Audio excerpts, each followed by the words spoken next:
Welcome to New Atlas Live. I'm Brian Berletic. Joining me today is Rasheed.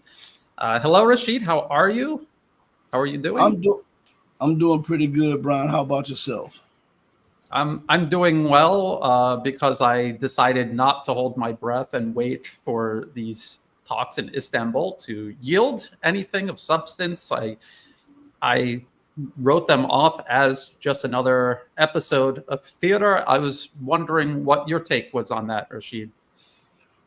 I thought it was a lot of theater. Also, I sometimes think it's a lot of waste of time because I think they try to give too much political capital to nations around the world when the first thing they should be thinking about is their national security. In this case, I'm talking about Russia. I think Russia has done enough and gone over and beyond to try to prove to the West that they're serious about talks and that they want peace. But I think Russia should now focus on what Russia wants and not what the United States is expecting, not what NATO is expecting, not what the so-called quote unquote international community thinks is acceptable. Sometimes you have to just say, you know what, I've done enough. It is time for me to crush these people, because if Russia continues to play this little dance with America, it gives America time to rearm, rest, and recalibrate. And this will put more pressure on the Russian armed forces, and it will perpetuate the war. And this is a time when Russia needs to show all out that we are superior to Ukraine. We're actually superior to NATO. We don't want war, but when you bring it to our doorstep, we will crush it every time. I think that's one of the moves that Russia should be making. And I think Istanbul was another round of nothingness, like all of the other ones before them, as they tried to negotiate, quote unquote, in good faith. And each time, the United States, NATO, and Ukraine double-crossed them, backstabbed them, and showed that they were just trying to sue for time to rearm, recalibrate, and then reintroduce a new army of Ukraine to try to bleed Russia to death. And I think it's absolutely insane to keep going through these processes. I think you laid a lot of really important groundwork. People are still filing into the live stream. Welcome, everybody. Rasheed runs the Red Pill Diaries. This is it on YouTube. I'm going to put all of his information in the video description below, and anyone else who joins me during the stream. I'm also going to drop the link to this in the comments section, so check that out. And please subscribe. Rasheed puts out a lot of great content. Well, what you were talking about is Russia needing to focus on just winning this war. This is not a war that Russia sought out. I think if people remember how Russia has been dealing with U.S. NATO expansion since the end of the Cold War, an attempt by the U.S. and Europe to strip mine Russia after the fall of the Soviet Union, and how Russia fought for its survival, its self-preservation, the way the U.S. was backing terrorism inside of Russia, the two wars in Chechnya, those were two proxy wars the U.S. waged against Russia inside their own borders, and all of these threats that they created all along Russia's borders, and that includes Ukraine, Georgia. They attempted to overthrow the government of Belarus. So they have been encircling, containing, encroaching upon Russia. And Russia is looking at other countries the U.S. has done this to, say countries like Ukraine. I mean, they're moving up, taking over these countries. And the next step, the ultimate step, is Russia itself. This is what Russia is reacting to.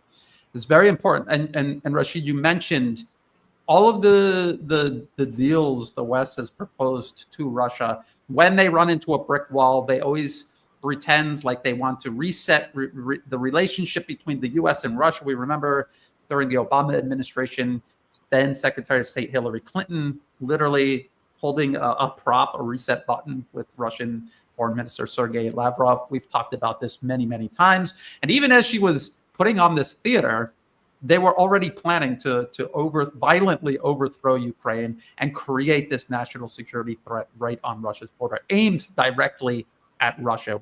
Wasn't that they just wanted to take over Ukraine and strip mine Ukraine. It was to create a dagger they could aim at Russia's heart. That was the whole point of that.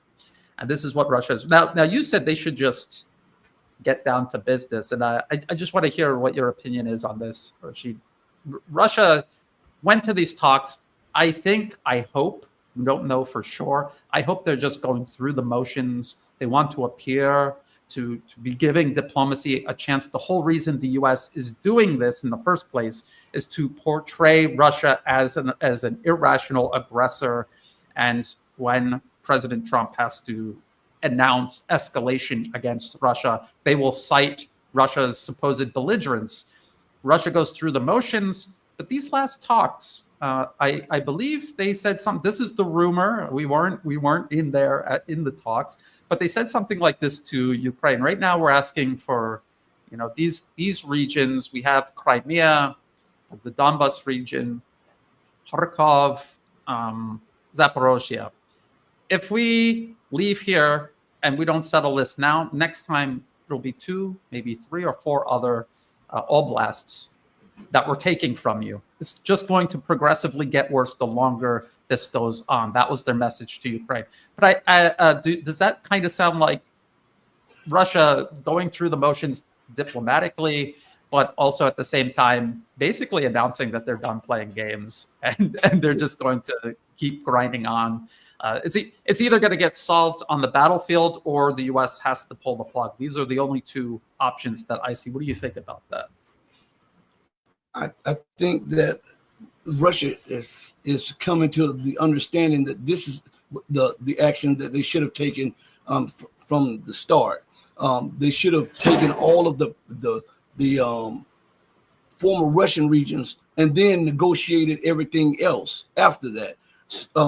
This back and forth is weakening Russia, because you have to understand Russia's not just playing. Vladimir Putin is not just playing to a Russian crowd. He's also playing to Africa, Latin America, the Caribbeans, some of the nations in Europe that want to be free from this U.S. Bondage of servitude, the Asian nations. And when they see every time they turn around that a policy change to negotiate, knowing that this is just to string out things to rearm. And while we're talking about this, remember that while these things go on, Russian soldiers die.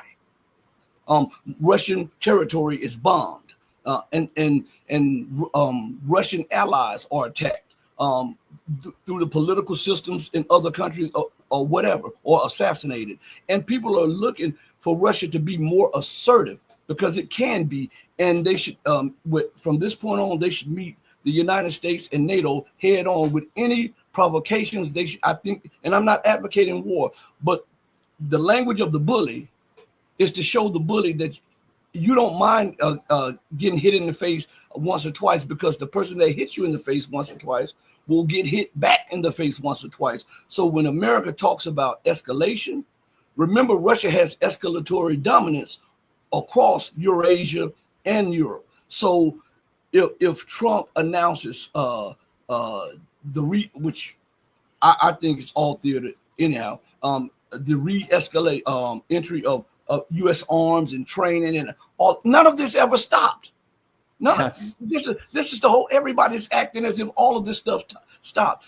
The targeting of these missiles hitting Russian infrastructure, this is being done by NATO troops, by U.S. troops. And the first thing that Russia should do is come to grips with reality. Stop playing this game, acting as if you don't know that these are U.S. and NATO troops doing the targeting. They're giving real-time intelligence, and as they say, actionable intelligence to hit these targets. And in some instances, they're being hit by NATO forces. So Russia, every time, if Trump introduces something and says we're going to escalate, okay, we'll give the Houthis some true weapons to show you that you're not coming through the Red Sea anymore. Okay, you want to do this? We're going to arm the resistance in Syria that are still supporting Assad, and we're going to give them some heavy weapons. Not only are we going to show you this, we're going to show you ally Israel, because Israel is also arming Ukraine. Israel helped to arm Georgia against us in the Georgian war. Israel helped to give intelligence to the Georgian military when we fought that war that was imposed upon us when Georgia attacked. So every turn of escalation would be met by another turn of escalation from Russia. It should be. And we got to understand America's credit just got downgraded, which is it should have been done years ago, but it's the empire and it gets privileges. The United States debt situation is out of control. She's going to she needs to find buyers for her to roll over her debt. Nations are running from the dollar. She's alienated her allies and enemies alike. So she's not in this position of dominance that she was in 30 years ago. So she can't continue to justify expanding the debt to arm and train and to help Ukraine and all of this, because the same people that she's arming Ukraine against and helping these ragtag governments to fight, these are the people that buy her debt. Shut her off. Cut her off. Show her that not only if you do this, I'm going to meet you twice. You hit me, I'll hit you twice. I'm going to hurt you in every. We don't have to do it militarily. I'm going to use the what I learned from empire. The empire, before it attacks you, if you're a somewhat strong country, they try to weaken your economy through sanctions. They try to weaken, they try to find the dissatisfied within your country and nurture that so that they can do the exact same thing, show the empire that she is not an exception to the rule. And I cannot guarantee you this, that if this were to take place, that the United States would capitulate first, because she's not in the position to do what she did 30 years ago. And that's what everybody continues to forget, that time is against the empire. Time is against Western hegemony, and nations are rising up left and right because they don't have the Western world does not have the bully pulpit of the universal acceptance of Western press. They don't have the military advantage over most nations as they used to have, and they don't have the economic dominance, more importantly, than they used to have over everybody. Yes, there's a huge transition taking place. Let me add Angelo. Hello, Angelo Giuliano is joining us as well. Welcome, Angelo. I just want to respond to something Rasheed was saying. You know, Rasheed, you mentioned linking what's happening in Ukraine. If the U.S. continues escalating in Ukraine, Russia can escalate elsewhere. You mentioned the Middle East. There's also Asia, there's Africa, there's Central Asia, there's all of these places. But I would argue that all of these conflicts are connected. And I just wanted to bring this up on the screen. I know I talk about this often, but the policy papers are the explanation of what is going on and why. It is all spelled out in these policy papers. And if you go into the table of contents, you will see that all of the economic and geopolitical measures, they're not just focusing on Ukraine to overextend Russia. They also literally talk about Syria. They talk about Belarus, South Caucasus, Central Asia, Moldova. And so all of this is connected. Russia really doesn't need an excuse to back, say, Ansar Allah in Yemen, because Yemen, Iran, Hezbollah, their fate in the Middle East is tied to Russia. And I would ultimately say Russia is tied to China and every other nation that's part of this transition, multipolarism, the rise of multipolarism. They're all tied together. They're all in this together. Angela, we're talking about the talks in Istanbul. Rasheed and I, unsurprisingly, we agree that this was just theater. The U.S. is trying to portray Russia as irrational, belligerent. This is the same game they've played with Iran over and over again, and are playing with Iran right now with this next nuclear deal that is being made. What is your take on the Istanbul talks and the current status of this conflict in Ukraine, at least geopolitically? I would say superficially, people might get frustrated with Putin. They might think, why Putin is playing this, is playing along and so on. But I do think that it doesn't have any choice. And ultimately, keep in mind that one thing, that the big noise is all around Trump. Everybody's listening to what Trump is doing, but ultimately, if it's for the trade war, Xi Jinping has the last word, and if it comes to Ukraine, it's Putin that has the last word. So here, people are just focusing on the one that is actually all on the media and talking all the time, while Putin ultimately is not saying, he's just playing along. You want to meet? Well, we'll meet. But ultimately, if you really look at what are his requirements, they're always the same. The collective West is pretending to be shocked at what Russia wants, while Russia has been talking about this not only for the last 3 years, but even more for a long time. It has security concerns. It doesn't want Ukraine to be into NATO. It wants protections of Russian population. This is nothing new. Absolutely. In Istanbul 1 was already like this.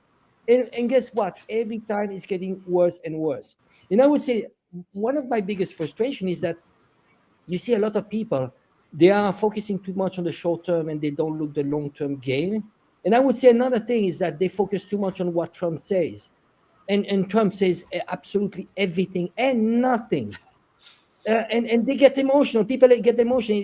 They don't understand what is behind the game. Give you an example.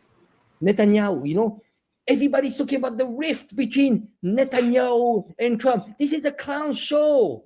You see, they want to demonize now Netanyahu. He's a criminal, of course, we all know that. But by demonizing him and criticizing him, they whitewash themselves. You see, now there's a genocide going on, and actually we are very close to the final, quote unquote, the final solution.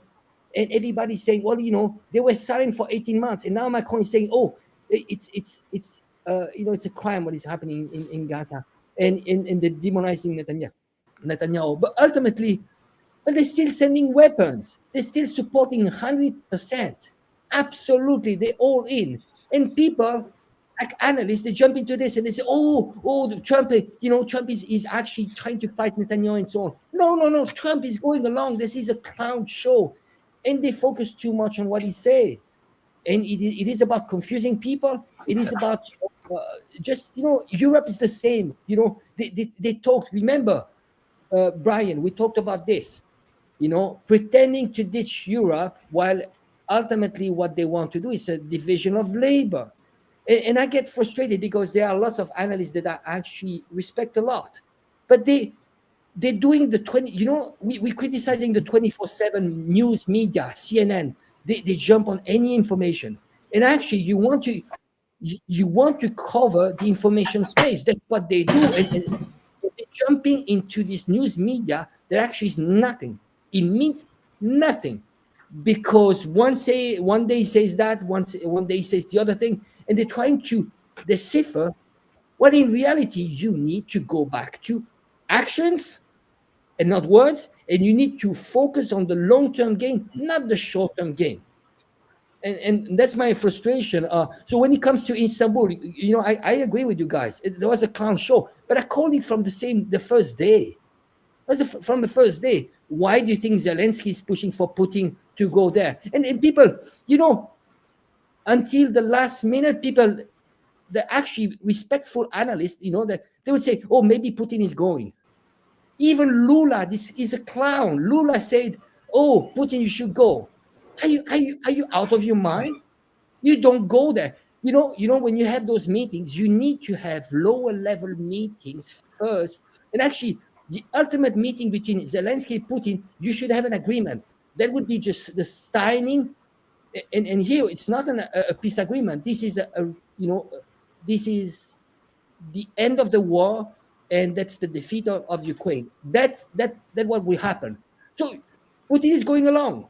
Why? Because it's political, and ceasefire, the clown show about the ceasefire. Come on, it's like Hitler being in his bunker and calling for a ceasefire. Would you do that? No, you've lost. It's over. Exactly. And we have been talking about this since U.S. Secretary of Defense Pete Hegseth. Again, I hate to keep harping on it, but people are still getting this wrong. February 12th this year, U.S. Secretary of Defense Pete Hegseth laid this out, talking about sending talking about Europe expanding its military-industrial base, more weapons, pump more weapons into Ukraine. He's saying this as he's talking about ending the conflict in Ukraine. He's telling Europe, you need to do more to arm and back Ukraine, including getting your own troops ready to go into Ukraine physically. He talked about not 2%, but 5% of your GDP needs to go to NATO. All of this, and people said, well, Secretary Hegseth, a lot of people have just ignored this, actually. This is a directive the US gave to Europe, and then Europe began doing it. And we've talked about this too. This is the most recent one. Scott from Calibrated showed me this today. Germany backs 5% NATO defense spending. So this was the 15th of this month. And they're saying they're willing to follow US President Trump's demands for increased defense spending. So this isn't Europe undermining President Trump's peace initiative in Ukraine. This is Europe doing exactly what the US told them to do, which is escalate, keep the war going, or freeze the war. This is what we need. We need to freeze the war because we're losing it right now. We're definitely not going to end it. As I was saying to Rasheed when we first began, there's only one way for this conflict to end without it being solved on the battlefield by Russia. And it's for the US to pull the plug. This is a US war, first and foremost. It is a US war. The US politically captured Ukraine, transformed it into this battering ram. It controls Ukraine's government in Kiev, its military, everything its military does, from strategic planning down to picking actual targets on the battlefield to strike, and the US weapons that are striking these targets, by the way. They also have completely captured Ukraine's intelligence networks. Everything, all of these assassinations they're carrying out, they were trained and organized by the US to do this. So this is a US war fought against Russia through Ukraine. That's what it is. And the only person that can stop this is, well, the only party in this that can stop this is the US, because they started it. Russia can't just say, okay, we give up. Because if you give up when someone is attacking you, you have just forfeited your self-preservation, essentially. So if President Trump wanted to end this, which he doesn't, this is all propaganda, and it's meant to prey on the left-right strategy of tension that plays out in Western politics. If he wanted to end this, he has all the power to do so. He could have ended it in 24 hours. He didn't, because he doesn't want to, because the interests he actually works for, the deep state, they don't want to end it. This was all about extending Russia, and now the division of labor. I keep showing people the division of labor in the directive Secretary Hegseth laid out. But there's also this paper, and I didn't realize this. They have, let me put this up on the screen. This is Wes Mitchell, and this was written in 2020. For the Department of Defense, strategic sequencing, how great powers avoid multi-front war. And they're talking about Russia and China. So that the objective always has been and will be subjugating Russia and China and everyone in between. There is no, we want peace with Russia and we'll just focus on China, or the other way around. It is no peer or near peer adversary is allowed to exist on Earth to challenge US primacy. So there was this in 2020, and then there was this strategic sequencing revisited, and that was written in 2024. And the division of labor verbatim is mentioned right here in this paper, and division of labor is also mentioned in this 2020 paper. So when Secretary Hegseth is talking, when US President Donald Trump is talking, they're regurgitating what the corporate financier-funded think tanks have laid out years before anyone was even talking about President Trump running for president. That is the reality of all of this. That is the deep state. And I wanted to talk more about the deep state here because I still hear people clinging to the fantasy that President Trump is fighting the deep state. He went to the Middle East. What did he do in the Middle East? In addition to, again, more fake peace talks, to distance, as you were saying, Angelo, distance themselves from their Israeli proxies who cannot wage war without constant and complete U.S. backing.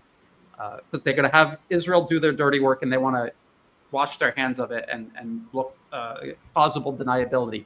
He also went there to make all of these deals for the Fortune 500. So let's just look at this, and I'm going to have Rasheed and then Angelo weigh in on this. Who's he fighting? Is he fighting to make America great again? Is he fighting for the American people? Is he fighting against the deep state? No, he's working for the deep state. Boeing was the real winner of Donald Trump's trip to the Middle East. This incompetent, corrupt corporation who has the blood of innocent people on its hands because of its corruption and incompetence. People have died in their planes that have fallen out of the sky because they're cutting corners to maximize profits. 160 planes bought by Qatar in the Middle East. This is what President Trump was doing in the Middle East. Here from The Guardian, how Donald Trump's historic Gulf state deals benefit a handful of powerful men, billionaires, the deep state, Wall Street. And then that might sound a little critical. Here's Forbes just bragging about these stocks are the biggest winners from Trump's Middle East trip. And they're talking about super microcomputers, NVIDIA, AMD, Palantir, which is one of these, military industrial organizations, Boeing, Alphabet, which is also Google, Amazon, and Tesla. So this is what Trump is in the Middle East doing, serving the deep state, serving these corporate financier interests who are creating all of the policies people voted for Trump to reverse. Rasheed, what do you think about that? Am I going crazy? Am I imagining things? No, you're right about this. I want to connect something that you said earlier to this, and that Angelo touched upon when you were talking about the talks in Turkey between Russia and Ukraine. Also, this was a head fake again, because while this was going on, the United States and Europe and the so-called big arms companies were arming Israel to the teeth and allowing Israel to commit genocide while the cameras were focused on Turkey. And this is going on to show the potential buyers of the destructive power of these weapons, not about the lives of the people that are lost. This goes hand in hand with serving the big state, the deep state. This is what they do constantly. You see them doing it in they did it in Georgia. They're doing it in Ukraine. They're doing it across North Africa. They're doing it across West Asia. And Trump himself is just, people all get mad, but I have to say he's just a figurehead. He is carrying out the policies of his bosses. And one smart person always told me, follow the money. All one has to do is follow the money.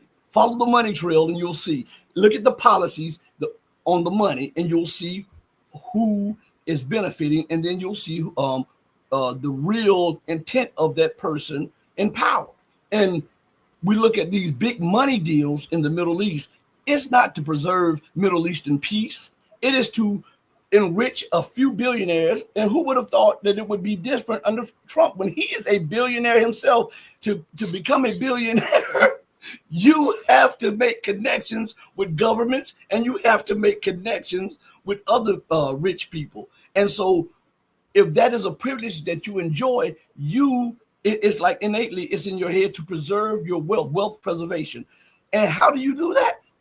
By continually enriching the people who bag you, even at the cost of the lives of other people. That's what we see right now with Donald Trump. He can speak the lingo. He can talk real good. He's like that hustler on the street with the table and has the 3 cups on the table, and he's hustling everybody out there. And people are actually thinking that the little ball under the cup has disappeared when he has the ball in his pocket and he's moving the cups around. That's what Trump, that's what Biden did. That's what Obama did. That's what they are put there to do, to mesmerize the people, continue this great divide of left and right, to continue to make false enemies for you to focus on, while they fleece you and steal every penny that is available for them to steal, and to keep you dumbed down because they feel that an enriched and an enlightened audience they can't exploit. And if you are a parasite, you want easy prey. So they dumb you down with all of the stuff that we see, all of the political theatrics. And then they make you believe that they're working for your benefit, when if you follow the money and you follow the policies, you'll see that everything is for the benefit of the few, while everybody else gets peed on. Hold on one moment. This is too sinister. All rich people are corrupt is this channel's take. Nobody said that. I didn't say that. Rasheed didn't say that. I didn't hear Angelo say that.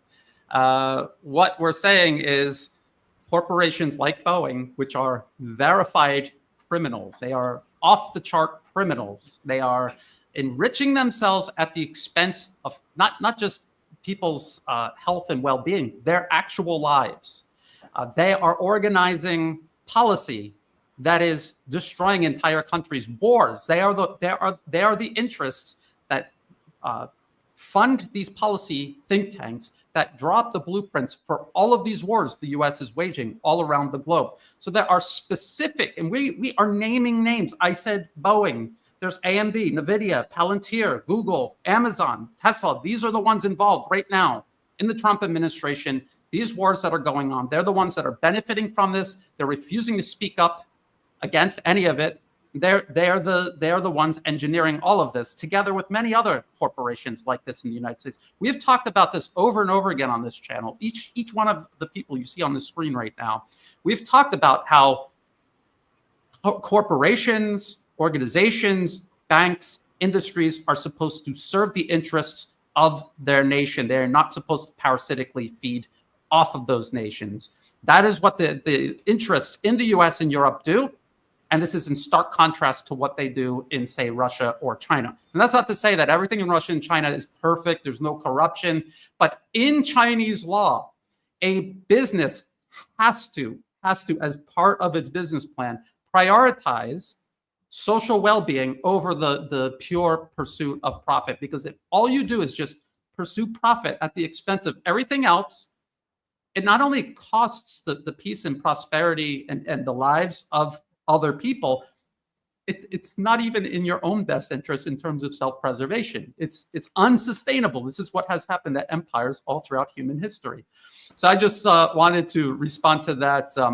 Angelo, you can go and Rasheed, if you want to respond to that. Yeah, sure. I'd like to add something which is really important, especially when it comes to the stock market. You see what happened. I just did a paper on this. It's very simple. It's related to the performance of the US market and Chinese market.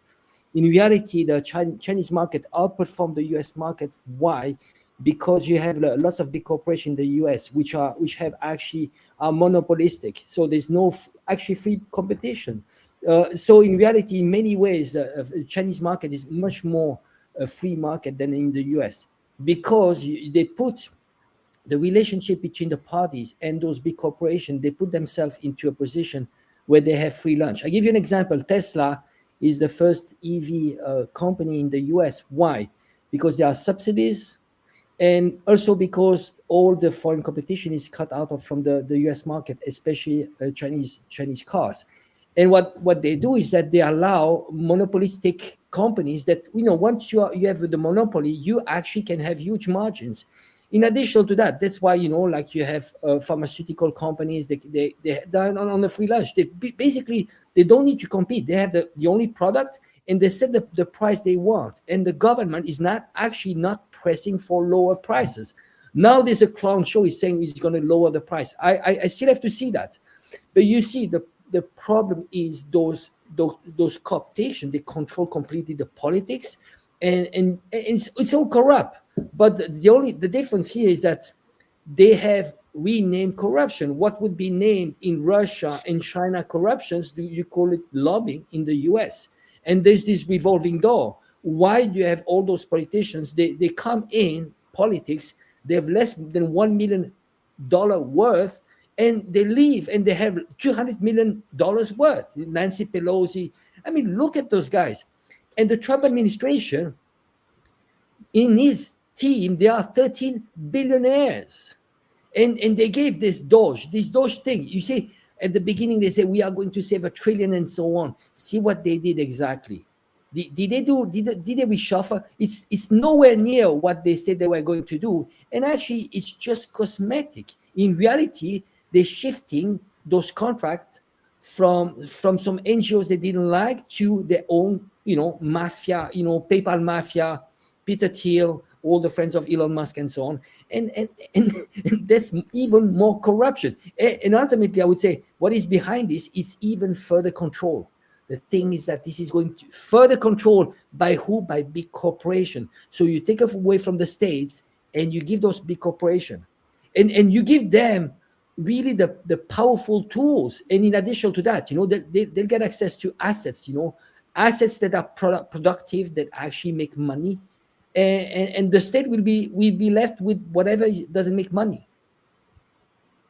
Absolutely. Rasheed, did you want to respond to that comment that I put on the screen? And I just want to throw this out there too. People voted for President Trump to fight the deep state. What is the deep state? It is not some nebulous Hollywood-style villainous organization in the shadows. They are publicly listed corporations. You can get their financial information. You can follow them in the news. You can see their impact on every aspect of people's lives across the West and even all around the world. It is these massive corrupt corporate monopolies. That is the deep state.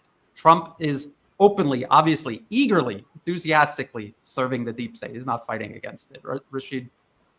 I often don't. I don't get mad. I try not to get mad at people who hear something that you're not saying, because you have to look at it like this. It's almost as if a person has been in a dark room for a long time with no lights on, and you come in and you flip the switch on and the light comes on. And immediately they'll say, "Turn the lights back off. Turn the lights back off," because it's hurting my eyes. It takes a time for them to adjust their eyes to the light, and I think because so many people bought into the rhetoric. The MAGA rhetoric, and just like they bought into Joe Biden's rhetoric, and just like they bought into Obama's rhetoric, I think some people prefer this allusion to despair. I believe that. And so when you're opening up their eyes, sometimes people just can't take that at that moment because that's not the right time for them. So you have to give them a little time to adjust, because think about it. They put everything that they had into that person, into that policy that the person said that they were going to do, and they're dealing with disgust. They're dealing with a reappraisal of trying to find out what's going on. Why did this person did not keep their word, and are they really part of the deep state, or are they really fighting the deep state? They have a lot to contend with, and some of them don't have the information readily available or know how to access the information, and so they'll make statements like that. And some of it is not out of malice. Some of it is, but some of it is not out of malice. I think it's just some people are trying to deal with the hurt of being betrayed once again by somebody, some political figure that they looked up to. You can look at some of the alternative media now. Some of there were gung-ho pro-Trump this and this, and Trump couldn't do anything wrong. And now you'll hear it little bit by little bit that they're starting to say, why is Trump doing this, when they would never question him? Because now the light is starting, their eyes are starting to adjust a little bit to the light that we've been talking about for the longest. So I really didn't take any offense to what the guy was saying. Yeah, but it's you're absolutely right. And my problem is you do this for enough years, and you hear this every single day, hundreds of times. The people like still clinging to hope that Trump is fighting the deep state. And I think they don't even really know what the deep state actually is. What is the deep state? And what has Trump done that he promised he would do that is making America a better place? I keep hearing people constantly talk about the NAD being shut down, USAID being shut down. They were not shut down. It was a limited hangout. It was because there's growing awareness. People are like, well, they're talking about it. People are already talking about it. This is what they're reacting to. That's why you do a limited hangout. They didn't voluntarily do this. They were forced to do this. Countries are waking up to it. And I was just looking at this. This is NAD's duty of care and public disclosure policy. Now, this is what I've been warning about for years, that they were slowly but surely deleting disclosures off their website. They were no longer disclosing organizations that they were funding. They had very vague program descriptions for each country they were interfering in. And now it is their official policy, as of April 2025, is their official policy that they're not going to tell you anything about who they're funding, because if people know who they're funding, it won't work anymore. Those organizations that are taking U.S. money, making them, by definition, traitors. They are taking money from a foreign country to undermine the interests of your own country. That makes you a traitor. You're working for foreign interests against your own nation's interests. It's literally treason. They're saying we're not going to disclose that anymore. The whole point of the NED was to take what the CIA was doing and whitewash it and make it look like democracy promotion, when in reality it was always regime change. Now it is going back under the rock where it crawled out of, and it's going right back to doing regime change covertly, which is actually worse because it's much harder to expose it and show people the evidence of it. And people, in their mind, they heard Trump say, "Oh, Doge is getting rid of NED, USAID, Voice of America." It's better hidden now. It's sharpened. It was streamlined, and it's as dangerous as it ever was. So, what is Trump actually doing? Tell me, what is he actually doing that is making good on any of his promises, or making America great again? How is it not just continuity of agenda? I'm really, really at a loss. There's also this. This is a great one. President Donald Trump sitting there with Giuliano, who not that long ago had a $10 billion bounty on his head by the U.S. government. He is the head of a U.S. State Department listed terrorist organization. Ansar, what is it? It's al-Nusra. They've changed their name so many times, I cannot remember what it. But it's essentially Al Qaeda, Jabhat al-Nusra. I think it was since then they named it something else, and it's ultimately Al Qaeda, the Syrian subsidiary of Al Qaeda. They are right now, as we talk, chopping heads off of Alawites and Christians across Syria, and also all other types of Muslims who are not going along with their control over the country. And here's President Trump sitting with him, legitimizing him, taking sanctions off of Syria. How is this not continuity of agenda? How is this any different than what Biden or Kamala Harris would have done if they were president? They were overseeing that proxy war. They were desperately trying to overthrow the Syrian government, and they fully intended to legitimize the terrorists they used to do it. Once they succeeded, Trump won. Now he's the one doing it. Tell me, how is this any different? I just don't get it. Angela, you want to weigh in on this? Yeah, it's interesting to see how Trump, every time he is a win, he's trying to portray a win, but and people actually don't dig into what is behind. He's saying, there's going to be UAE investing billions and billions. Oh, we won. It's because of me, and so on. I'll give you an example. The trade war, the agreement, the first actually that went, the agreement that was signed between was the UK and Trump and the US. Roughly it's for one that wins, it's the other one that loses. But roughly the US will win 12 billion. And out of the 12 billions, there was 10 billion US dollar was acquisition of Boeings. Well, just tell me one thing. Do you think this acquisition is linked to the pressure of Trump? No. The acquisitions, those are long-term plan. If you really analyze the one that bought, I think it's British Airways, but those are actually, they were in the pipeline, the same as he went to the Middle East, and he came with those big contracts. You see, I'm going to make them invest and so on. Well, first of all, most of it is, it's completely inflated, because he's done this in 2016. He did that. How many times he did? Oh, I signed so many deals. Well, those were all in the pipelines. They are long-term investment, and especially when it comes to Boeing. So whenever you want to actually get some aura, some wins, well, you just press Boeing to say, well, can you accelerate this contract that you managed to put in place? But those are 10, 20 years investment contract, that are planned already. So it's nothing new. So in reality, there's zero win. Really, when you look at what really happened, even for the immigration, illegal immigration and so on, this is all fake news. It's all cosmetics. Ultimately, I'm asking, I'm fine. If he does something right, I will be the first one to say, well, that is right. But on superficially, it sounds good. When you say Maha, make America healthy again, and you say, oh, I'm going after, after the lobby, pharmaceutical lobby. Well, it's good, but I'm looking at actions really. Since it started, nothing. I mean, so far, name me one action that made a change. They were all words. Pointing at Israel, what do? You still arm them. You pointing at, you criticize. You did this clown show in the White House with Zelensky. But ultimately, he said, I'm going to stop sending weapons. Well, those are long-term plans. It's been done. If you stop it, you might stop it like maybe for a few days, but it's all there. Not actually, there was no disruption. You see but people, they jump on that and they say, well, Trump is going to bring a difference. It's always like this. People don't dig. They say, they listen to what he says and they say, oh, well, that's a big win. And they don't dig. And they don't focus on actions really.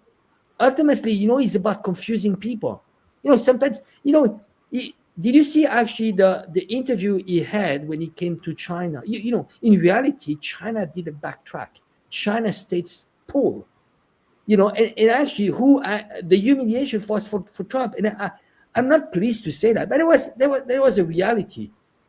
He still managed to have a poker face and still lie to the camera and say, oh, I didn't want to destroy China.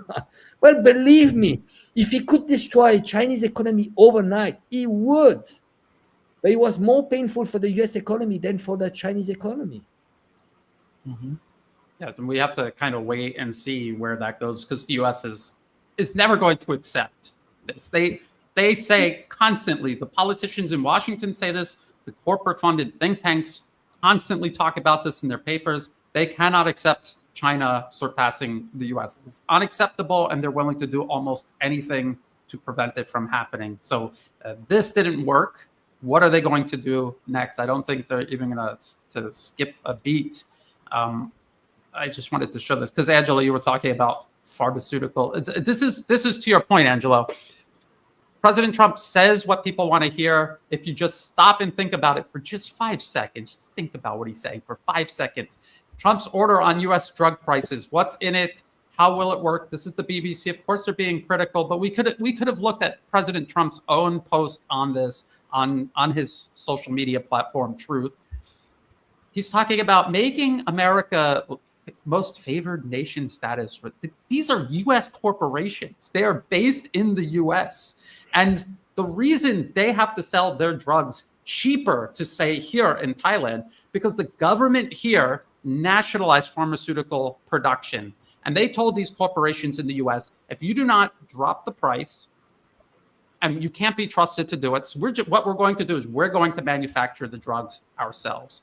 And you can sell your drugs here. If people want to pay 10 times more than what it costs to make them, they can, but we're going to make sure that medication that people need to stay alive, they can get it as cheap as possible. We will provide it for them. We will manufacture and we will distribute it ourselves. We don't care about your patents.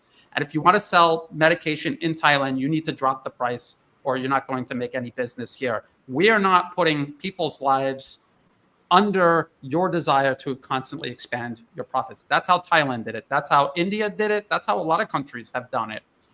Why can't this happen in the US or in Canada or the UK, which actually have universal health care?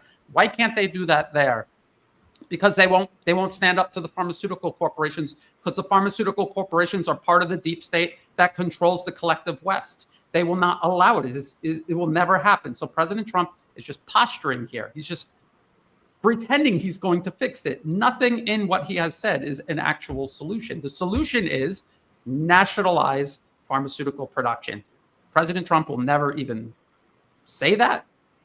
Nothing will ever be signed to do that. And so they're just telling you what you want to hear, and they just want to see how far can we go saying this and then not actually doing it, Rasheed, because I think of pharmaceutical. If I get talking about big pharma, I will not stop. Please go ahead. It reminds me of how some of the pro-Trumpers, and I want the people to understand that I'm not anti-Trump or pro-Trump. I'm pro-truth, and that's one of the main reasons why I'm on this platform with Brian and Angelo, and also on my own platform, because I'm not going to bow to anybody's whims, especially if it's against the truth. So it reminds me of how you hear a lot of pro-Trump or alternative media when Trump comes to office and said, I'll stop arms supplies. And they'll say, well, yeah, Trump hasn't supplied any arms. The arms that are going to Ukraine, or they were designated under Biden, as if he could not take a pen and write on a piece of paper to with an executive order to stop this. See, this is kabuki theater. This is just for show. He wants you to believe that he's powerless to stop the arms shipment to Ukraine, and yet he's so powerful that he can force corporations from China, that are in China, back to the United States to make the United States great again, when you don't have the industry, you don't have the base, you don't have the trained or the skilled workers, the educated workers, and people are buying this because I think one of the reasons the people are buying it is because America has been at the pinnacle of power and success and innovation for at least a century. And they don't want to see America go down the drain. But reality is telling them that if America doesn't do something drastic, that it is going down the drain because the jobs are closing. You're getting more companies merging together to try to stay afloat. You're getting chain stores that were in business for 80, 90, 100 years closing down. You see all of this. And here is a missing thing, again, that I want to point to everybody. America does not have the luxury of time anymore. To me, this is the most important factor. That's why Trump went out on his little trips to try to build up political capital, and also to show people, hey, America is still a viable country. Look at all of these billions of dollars in deals we're doing, so that they won't look at the situation in debt. And on Bloomberg, they have an article called U.S. loses last top credit rating with downgrade from Moody's. And here is something that is said in here, which goes directly to America's fiscal health and fiscal standing. It says the U.S. was stripped of its last top credit rating by Moody's ratings, reflecting deepening concern that ballooning debt and deficits will damage America's standing as the preeminent destination for global capital and increase the government's borrowing costs. So you don't need any more after that. The United States economy is in real trouble. Trump is suing for time. So he gets before the camera. He's going to tell you what he believes that he wants you to hear. And he'll show you that, look, I'm over in Arabia. I'm signing these deals. I'm taking sanctions off Syria, and I'm going to invest in Syria. How in the heck can you invest in Syria when America is falling apart at home? Does anybody ever ask these questions?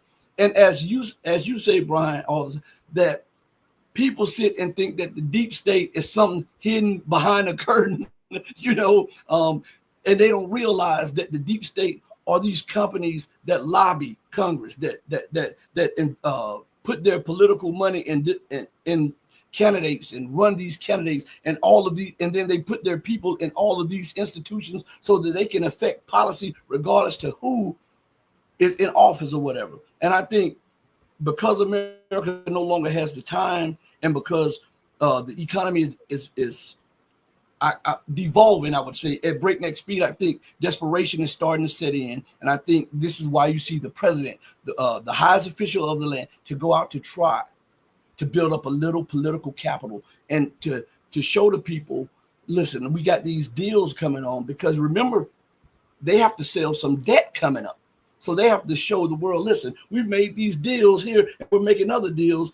And soon when that bond sale happens, we'll see where America stands right then. But right now, I think it's all political theater. And I think that America is in trouble. And I think Trump and his team knows it. And I think that's why they're trying to designate Israel to take out Iran with U.S. and European weapons and backings. This is why they're trying to divvy up and make Europe face off against Russia and pretend as though they have nothing to do with it and that they're just bucking up against the U.S. empire. And I think that this is why the United States is now so focused on the Asia Pacific, because they, as you said before, they will never accept China as the preeminent power or an equal power to the U.S. hegemon. Yeah, and it's not about outcompeting China. It's impossible. The U.S. has no possible way of outcompeting China. It doesn't even make sense. It would be like having the UK outcompete the United States. It doesn't make any sense. They don't have the population, the resources, the industrial base, the education system. And even if they improved all of these things, China already has such a tremendous advantage. It just doesn't even make sense. So what they're trying to sue for time. I absolutely agree with you. I think they're also trying to destroy multipolarism faster than multipolarism can establish itself. I think there's and you're talking about division of labor between the US and Europe, between freezing the conflict in Ukraine, pivoting to Asia, strategic sequencing, exactly as the policy paper said, strategic sequencing, division of labor. This is what it's all about. And like you say, the deep state is out in the open. We can name names. We can see the corporations. We can look at the board of directors. We can look at the policy think tanks that they fund. We can listen to them talk about it on YouTube, sometimes live. You can just tune in and listen. And then when they have congressional testimony, they bring in the think tank experts, and they're sitting there repeating everything that they just came up with to Congress, and everyone in Congress, Republican or Democrat, are all shaking their head in agreement with whatever they're saying. So it's not a secret. People just need to take the time to look at it. I've been accused, because I was on Scott of Calibrated's live stream earlier, my Sunday today, and I had people accusing me of having Trump derangement syndrome. Trump's not in charge of anything. I don't like or hate Trump at all. He's a loud distraction. He's not making any decisions, just like Biden. You never heard me obsessing over Biden. You will not see me obsessing over Trump. I'm only trying to point out to people who are putting their faith into President Trump that he's not in charge of anything. He's not doing any of these things that he's saying he's doing. If you want to know what's really going on, look at the policy papers and follow the money to the corporations that fund them. Angelo, what do you think? Well, it doesn't make me happy too. Same as you. I have, but people are so simple. If you think about it, if you criticize Biden, you are pro-Trump. If you criticize Trump, you are pro-Biden. So whenever you talk about Trump, you have to say, well, you criticize him, and then you say, but I'm not a friend of, I don't like Biden either. Yeah, you know what? Sometimes I find myself to say that, but because people are so simplistic. It's white or black. It's not. They're playing a different game. It's marketing. Basically, one is more globalist, and there's social engineering. We talked about this, leftist, LGBT and so on. And one is more conservative.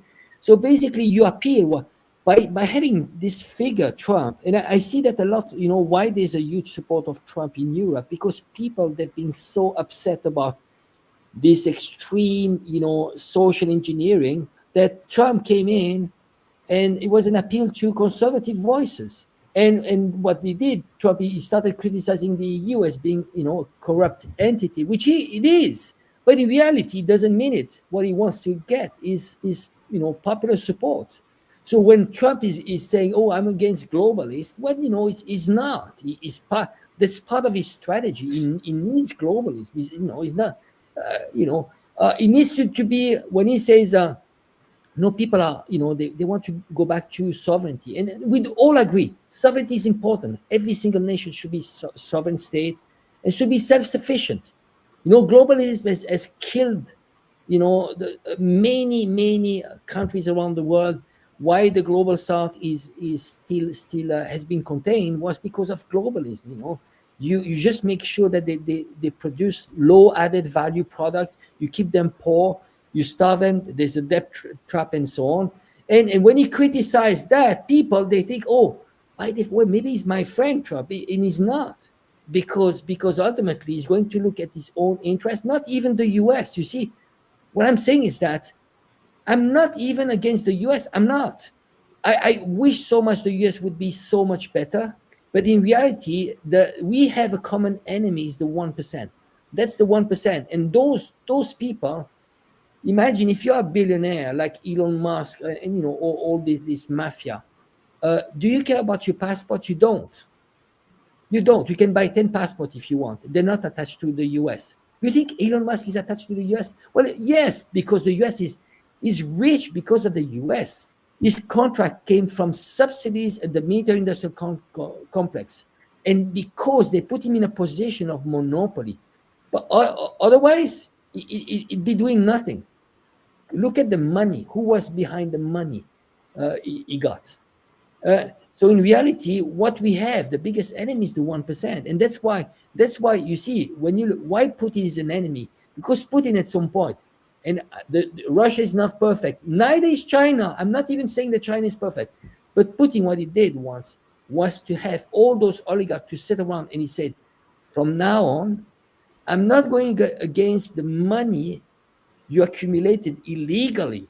When there was dismantling of the USSR, all those state-owned assets, they all grabbed that. It was all illegal. It was, disgusting, especially under Yeltsin. He said, I'm not going against that money. You keep that. But I don't want you to see you in politics. And since then, you don't have actually what they call oligarch. When you say oligarch, it's people that are billionaires that actually have their hands in politics. It's not. The real oligarch are in the US. And same as China. Tell me one politician in China who's actually a billionaire or even a millionaire. You don't have that, because they know once they start even trying to touch politics, they are ejected. And that's why Jack Ma, he wanted to touch banking. You don't touch banking if you're not from the state. And he wanted to influence politics. He started buying some media.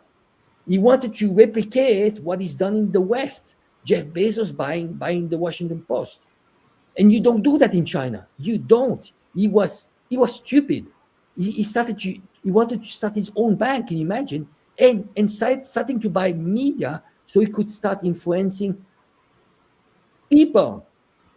And you don't do that. And that's why they don't like that, because they want to team up with other oligarchs and they don't care if they are Russian or Chinese.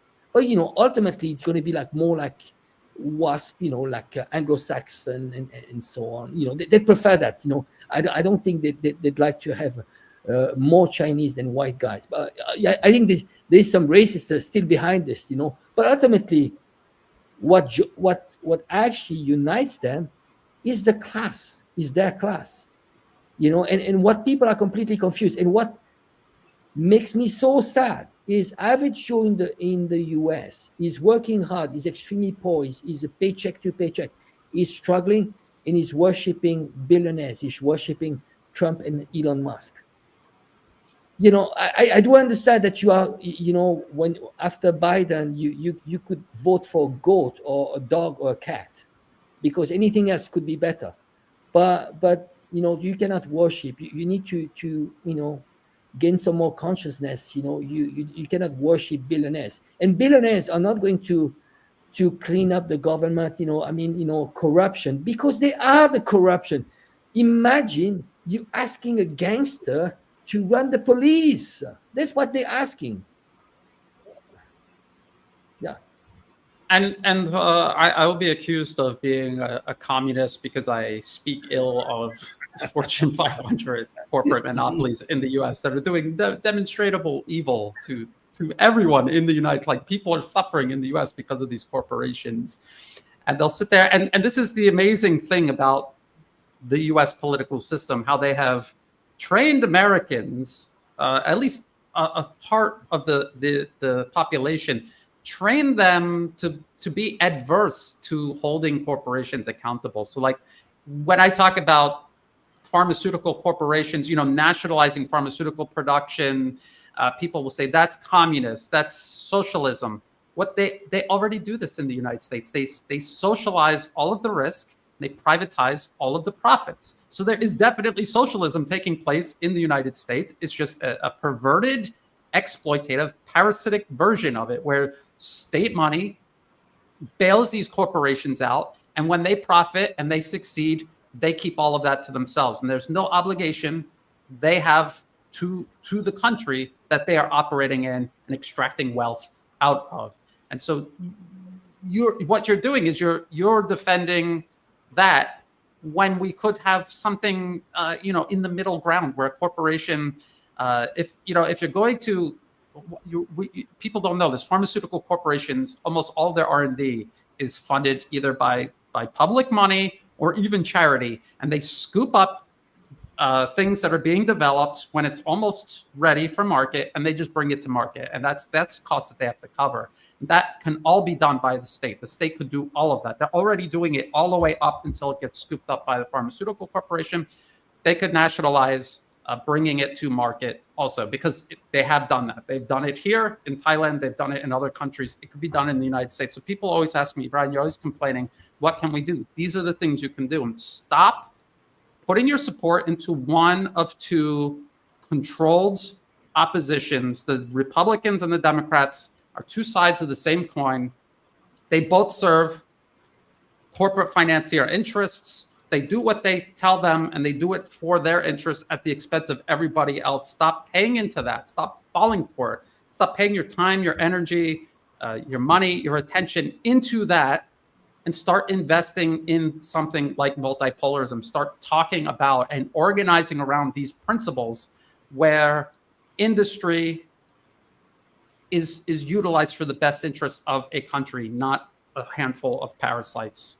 And why is that so hard to do? And if you're going to say that's socialism, that's communism, just like you were saying, Angelo, SpaceX, they get huge contracts from the government. They get money from the government. We had this discussion, Brian. We had this discussion. Remember before, when I think the biggest mistake that people do is putting themselves and other people into boxes. And this is when actually you say, oh, what are you? Are you capitalist? Are you socialist? Are you communist? And so on. And first of all, most people, even they define themselves communist or socialist, or actually they demonize communists, but they don't even have read the Karl Marx. I mean, just the fundamentals. It's just Pavlovian.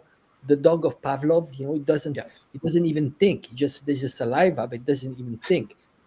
So what happens that, and we need to be extremely careful about this. I never define myself about what is your ideology or dogma, because that's extremely dangerous, because then you put yourself into a box and you cannot get out of this. So once you say that I'm a MAGA, then they say those people, this is why those people, they cannot get out of this ideology. Or the same as the Democrats, the same. Oh, and that's the divisions. Ultimately, what the game, what they want to do, and that's the game of the 1%, is confuse completely all of us, and you get the 99% divided, and they fight each other, and they watch, and they just smile and laugh because we look stupid. We do look stupid. And this is why, you see, Chinese, when you ask Chinese, they actually don't like to be put into boxes. And remember what Deng Xiaoping said in 1979. He said, it doesn't matter if the cat is white or black, as long as he catches the mouse. Ultimately, that's what Chinese do. They're extremely pragmatic. Why should I be stuck into a box, like I follow Marx? No. What you do is that you see the best practice around the world. The political system was not on their own. They went to see around the world what works, and then they applied to their own realities. The same as economy. They looked around the world and they said, what can we apply? And they were very pragmatic. You see, when they started opening the market, they did on some zones, some areas. They opened like free trade zone areas where you had the Western companies or Japan or Taiwan could invest into those, and they started doing experiments. So they're very pragmatic. Why would you be stuck into that? And then ultimately, you can call it something different. If you were to say that you could have actually a socialist way of speaking to American people, and they would say that's good. Well, what do you say? You would say, well, you know what? The minimum wage should go higher. We should have affordable housing. I mean, but this is socialist, but ultimately you don't put a label, and that's the danger of labels. Don't put yourself into a box, and look for what unites us. You know, that's what Chinese say. I said it over and over. 九洞尊义. Look for what unites us and set aside the differences, because ultimately it's a class struggle. And I'm not into Marxist ideology and so on. No, but that's the fundamentals of what happened. And when you look at geopolitics or internal politics, that's the same. It's always the same that our enemies, the 1%. The 1% is our enemies, if you are American in the US or in terms of global tensions, it's always the 1%. And what happens is that the 99%, they die in trenches. We die in trenches. And so this is why consciousness is so important. Just think about it. If those people that are dying in trenches now, they knew in Ukraine, they knew that they had to go into the street and just make sure that there would not be Maidan, they would be like, I was so stupid. So this is why people, you can go and go on, and because you are not at the threshold, the pain threshold that you want to do a revolution. You're not going to die. But if you don't gain consciousness, one day you are going to be one of those guys that die in trenches and doesn't know why, how did it get there? Because if Europeans, they are going to fight Russia, well, guess what? You are now into, into consumptions, and you watch porn and Netflix and football, and this is the zombification of a society. But if you don't gain consciousness, you might die one day into trenches. Why? Because you were just too passive. Good point, Rasheed. What do you think about these people in the West who they are against universal health care? They're against spending money on education and all of these things, but they're perfectly okay with now $1 trillion going to the military-industrial complex, or bailing out Boeing, or the auto industry. They're all okay with that. Why is socialism okay when it's these big corporations? They've been trained, like Angelo says, to become excited when they hear the names of these corporations, but they're adverse to using public money to help everybody else. Why? What is this in the United States? What is this a strategy of tension that they've foisted upon the American public to turn them against their own best interests? And somewhat, and I think it's a matter of privilege, and it's a matter of being able to hold the economic strings over people. Because if I control your food, I control you. If I control your livelihood, I control you. If I control your finances, I control you. If I give up that control, you become independent. I was thinking, as you were asking me that question, I was thinking about the stuff that you put up on the screen when you were showing Trump making the multi-billion-dollar deals with the terrorist Giuliano and with the terrorists in Arabia. And then I thought about Gerald Celente when he says the merging of corporations and governments is fascism. And then I thought about Giuliano. I thought about Angelo when Angelo was talking about the 13 billionaires plus Trump. That's 14 billionaires in the Trump administration. And then you think about the lobbies that lobby the congressional leaders. They come in with $1 million, as one of you guys said, and go out with $200 million. If this is not the highest state of fascism, of course, when you're masking what you're doing, you don't want anybody to be aware of what you're doing. So what do? You focus on everything else, and you make everything else the enemy. You make that way they're not focused on you while you're stealing everything from under them.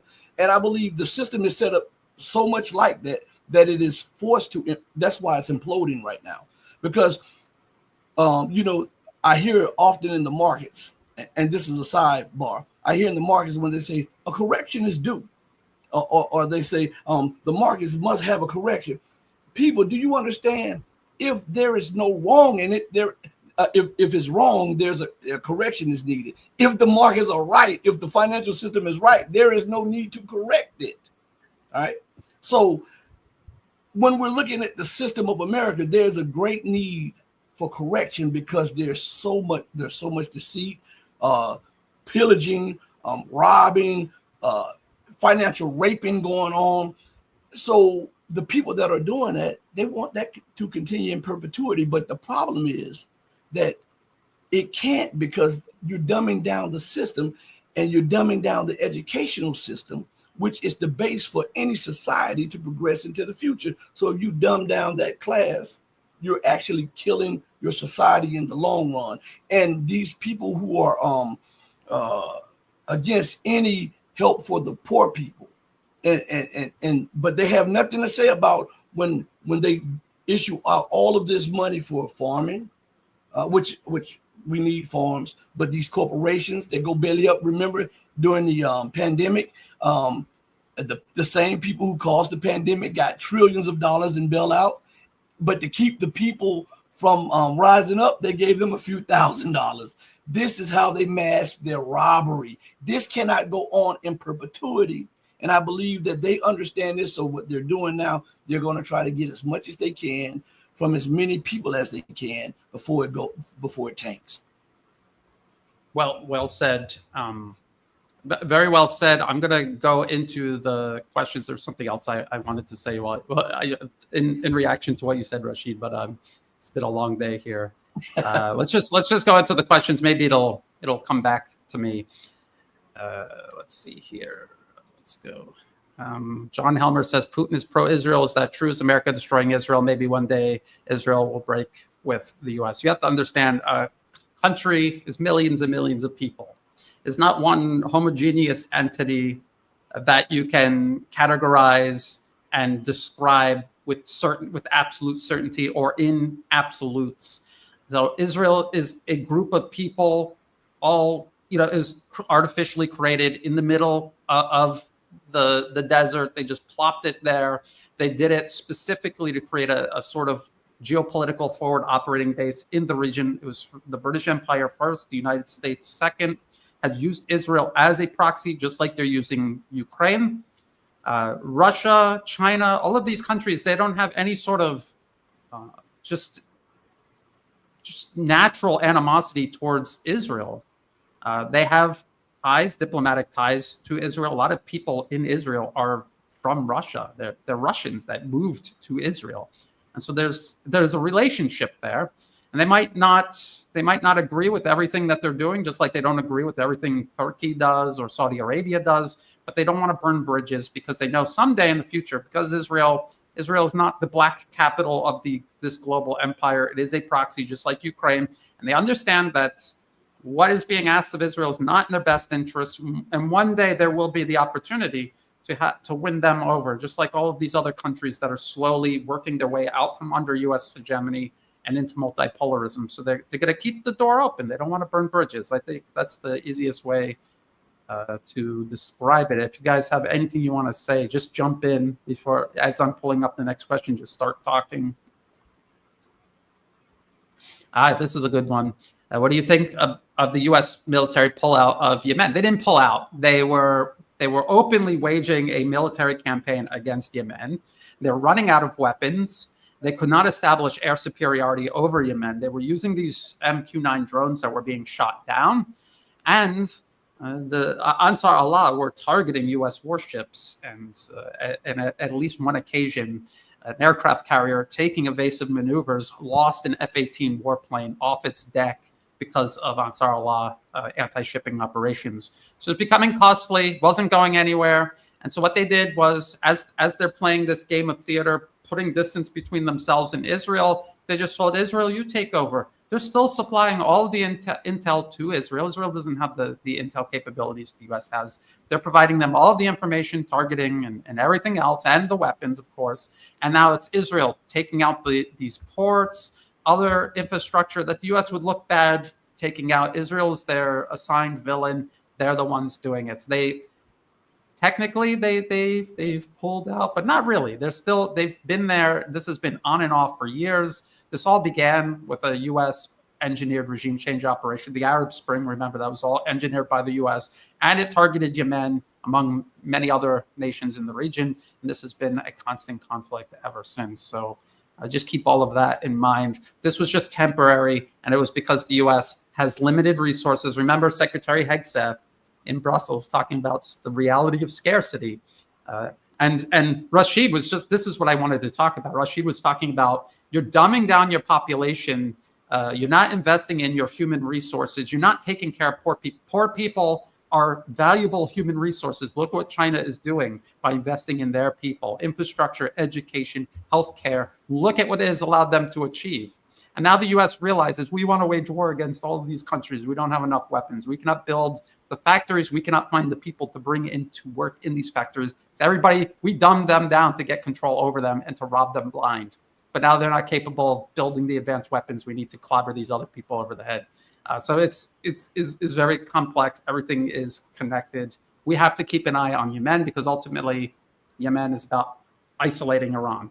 And Iran is in a difficult position. I know people don't want to admit this, but Iran is in a difficult position. Their inability to protect Syria, Russia and Iran's inability to protect Syria really exposes vulnerabilities. We have to keep a very close eye on this, the plan that the U.S. is working on. Rasheed, Angelo, if you got anything you want to say, just jump in. Absolutely. But when you look at the difficulty the US had with Yemen, well, now imagine if it was with Iran. Iran is another completely other dimension. And then Iran is extremely important partner of China, the first exporting market for Iran when it comes to oil it's China. So you see, this could be actually very damaging for China and the multipolar world.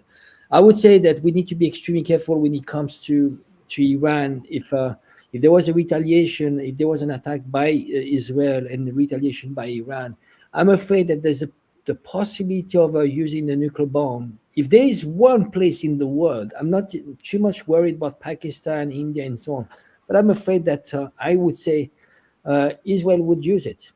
If it becomes existential, it's a small country. If you have lots of missiles, hypersonic missiles coming from Iran, that's the danger that Israel would. And you see how mad they are. I wouldn't be surprised that they would use it. And I think that's extremely big risk we have there. Absolutely. That we kind of talked about this, removing sanctions on ISIS in Syria. I mean, that's who al-Jawadi is. He is the head of Al-Qaeda, ISIS. It's all the same thing. They make these distinctions for political convenience, but it was just an army of extremists the U.S. deliberately created, starting under the Bush Jr. administration, all throughout the Obama administration, Trump's first administration, all during Biden, and now it continues under the second Trump administration. So this was always the plan. You use these people to do your dirty work, and then you whitewash them once it's all done. This was going to happen no matter who was elected. This is why I tell people elections do not matter. This was all going to unfold. The only thing that would have been different are the lies they told you as they were doing it. So let's keep that in mind. Let's see. No. So this is, do you think the Trump administration is going back to the drawing board regarding Ukraine since Moody's downgrading of the US dollar? No, there is one plan. The plan is to wage this proxy war against Russia, to overextend Russia while also trying to deal with Iran and China. This was always the plan. This is what the US has been working on for decades and decades. Again, no matter who's in the White House, who runs Congress. And that is what they're going to continue to do. As Rasheed constantly points out, the U.S. is running out of time. The U.S., do you remember General Wesley Clark talking about 7 nations in 5 years or something like that? They are way, way behind schedule. They are so far behind schedule. And the longer this takes, the more the rest of the world develops. This is also a story about the proliferation of technology and information. There's always this idea in the minds of Western people that they are inherently genetically superior to the rest of the world. They are not. And China's rise and its ability to surpass the collective West is a very explicit demonstration of this. And so, no, they're going to continue doing this. They're going to adapt as things unfold. What we have to worry about is the danger of them becoming increasingly desperate. We have to keep a close eye on that. We're just talking about India and Pakistan, or maybe we didn't, but this, again, you have to understand, India and Pakistan are huge countries. Both of them are huge countries. Together, they made up the Indian subcontinent. This was colonized by the British. They divided all of these people. They created generations of animosity between different groups of people. The languages that they speak in Pakistan and India and in Kashmir are mutually intelligible. So like they can talk to each other. It's just kind of like Ukraine and Russia. And they've created these artificial divides, and they've got these people pitted against each other. There are people in Pakistan and India that understand this, and they're trying to pivot their country into the future with multipolarism. And there are other groups of people in the military, in politics, in the information space that are servants of Western hegemony. It's hard to explain until you meet someone that has been brainwashed by Western propaganda. They feel inferior to the West. They look up to the West, and they have this deep, desperate desire to be accepted by the West. Angela, I'm sure you've met a lot of people like that. Yeah, I think this is a very important point. We need to go back to history and to see what the partition of those countries. We saw that in the Middle East, and then you had the British Empire carving up India. So basically, it started with Pakistan and India, and then Bangladesh actually did their own country. But ultimately, when you look at how they did that, was not natural. You see, this concept of nation state is actually a very new concept, and it was the way they carved up those countries was just to create, future wars. Basically, they could have grouped all the Shia together. No, they had to mix up. They could actually give access. They denied access. There was Kuwait was part of Iraq. Naturally, Kuwait should have been part of Iraq and having this access to the sea.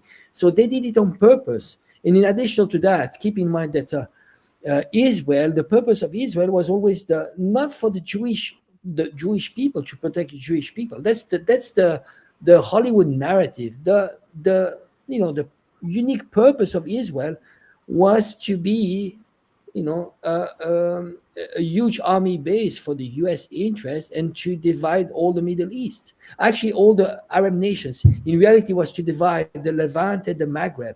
So African Arabs and the rest of the Arabs, to divide them because it was a united, I would say, they could make a united nation because they share the same language, same religion, but the problem is that they had lots of natural resources, and that's the purpose of Israel. So when you look at Israel is only fulfilling its role, and they are the same as they're using Ukraine to fight Russia, or they're using Israel to fight U.S. wars, and it's not the other way around. People are just too much obsessed about Israel controlling the West and so on. You might have, disproportionate percentage of Jews that are in high position, but it's not Israel that is controlling the West. It's not. Ultimately, I think it's a good thing. It's useful for Trump somehow, to play those U.S. leaders to say, well, we are influenced by, they kind of go along with that, and they're criticizing sometimes, but ultimately, it's useful for them to have Israel to do that and to take the blame. And be careful. Those people are trying to, demonize. You can demonize, of course, Netanyahu because he's evil. But you see, the game here is that let's give him all the blame. Once he's no more there, then Israel will be okay. No, Israel, the whole entity, the whole concept, by definition, all Israelis and all Israel is guilty of this genocide. Now what they want to do is to demonize him, and he's the scapegoat. From now he's going to be the scapegoat, and that's a mistake, because people, they will be like, well, once he's gone, that's fine. We will have liberal Israelis, which, by the way, the socialist Israelis were probably in history the worst of all of them. They were behind the Nakba and all those, early, genocide. Well, I just want to point this out. We're talking about India and Pakistan, but this is an important point. There's a lot of these articles, oh, Trump and Netanyahu, there's this big rift, there's this the distance. If America was really angry at Israel, they would cut all the military spending, all the money they send Israel, all the weapons would be cut off, all the intel, all of the planning, all the U.S. personnel in Israel, that would all be pulled. That's what would happen if the U.S. was really upset with Israel. So all of this is posturing. And so we see this, and I know I've talked about this, and then as soon as they did this distancing game, that's when Israel started carrying out these atrocious, again, strikes on Gaza, but also on Yemen.